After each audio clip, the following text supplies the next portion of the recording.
Hi families! I just wanted to make a quick video to show you some ways that you can support reading growth at home.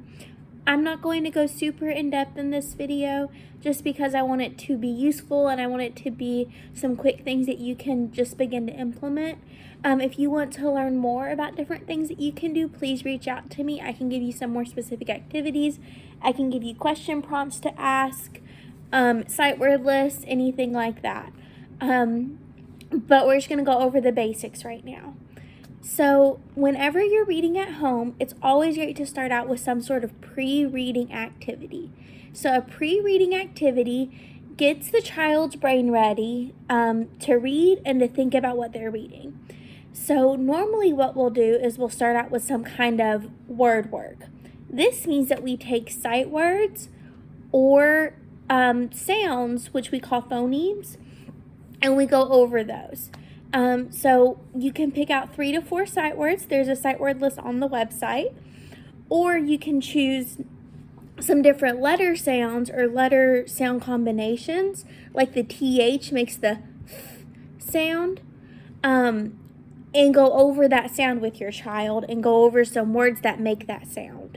Make sure that they hear the word, they see the word, they say the word, and they see it in context on some sort of sentence.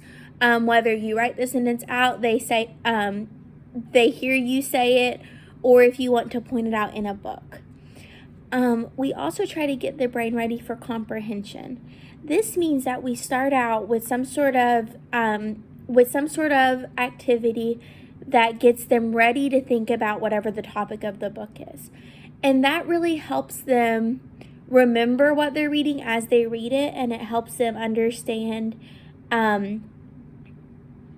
It helps them understand the story as they're reading and after they're done. So, for example, if we're reading a book where we are talking about hibernation, before we even start the book, we might ask the kids, do you know what hibernation means? Do you know any animals that hibernate? When do you think animals might hibernate? What are things that you do during the winter? So you just ask questions about the general topic before they start reading, and that just really helps get their brain ready. You can also get them ready by taking a picture walk through the book, and a picture walk just means that they look at each of the pictures on each page and they just say what they see in the picture. This helps them think about what's happening, and it helps them predict what's going to happen in the story. So as they're reading, they're kind of checking themselves as they go. And it kind of makes them more self-aware, and it helps them remember to think about it as they read instead of just trying to get through it word by word, which we often call word calling. And that's just whenever instead of reading a sentence for what it is and knowing what it says, they're just reading each word one at a time, and they're so focused on trying to figure out what the word says that they're not understanding the meaning of the sentence. So we start out with a pre-reading activity. Next, as they're reading, we encourage them to do some sort of decoding activity. Decoding is basically just a fancy word for figuring out a word.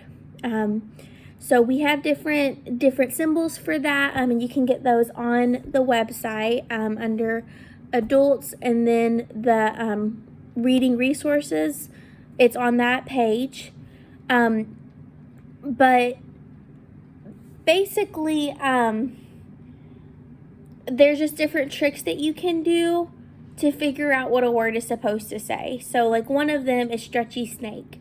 And so you look at the word and then you try to stretch out the sounds, because if they stretch it out and they think about like each word part by part, they're able to read it a little bit better.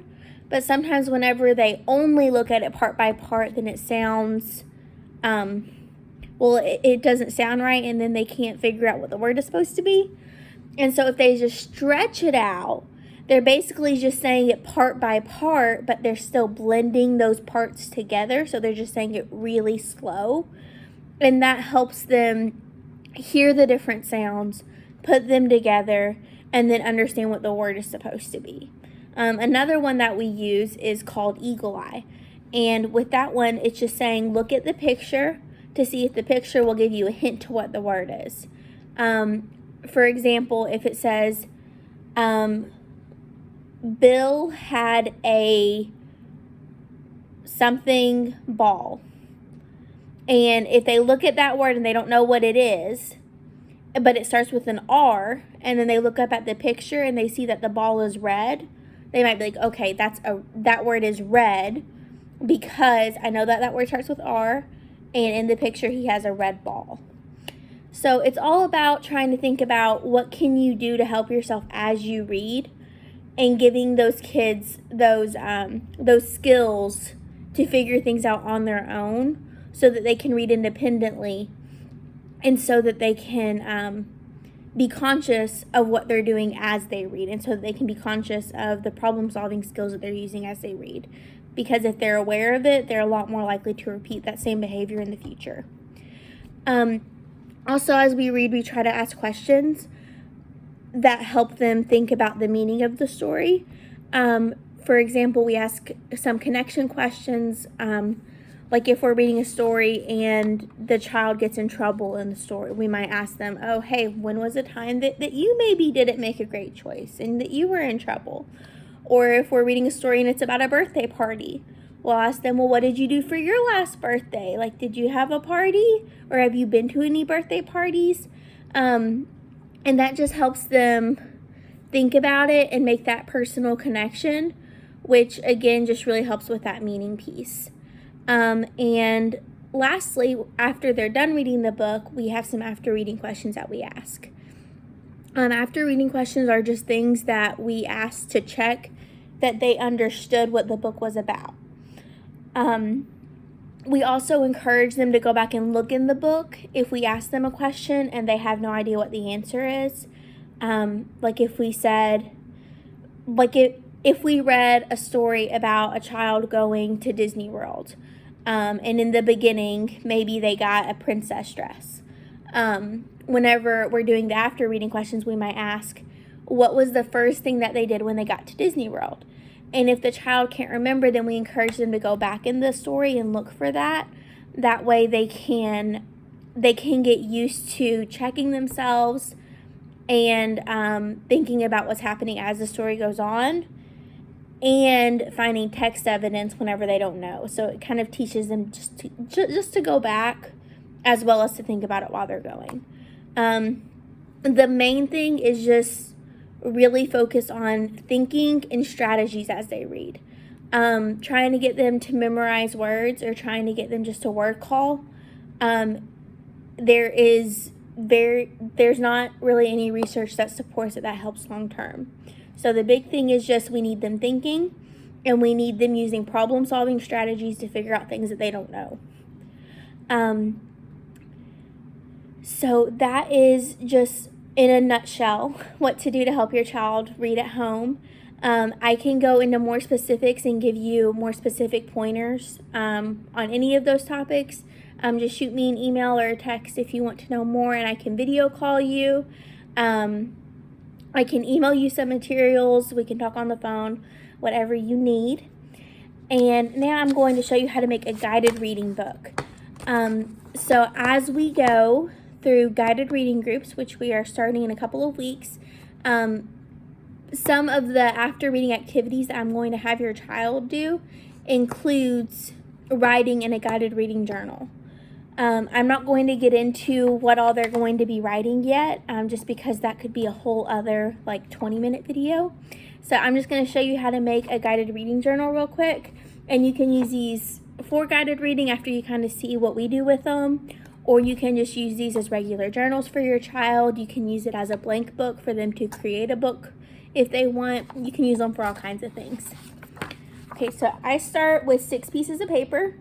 I think that 6 is good because that gives them a front cover, a back cover, and 10 pages in the middle after you fold it.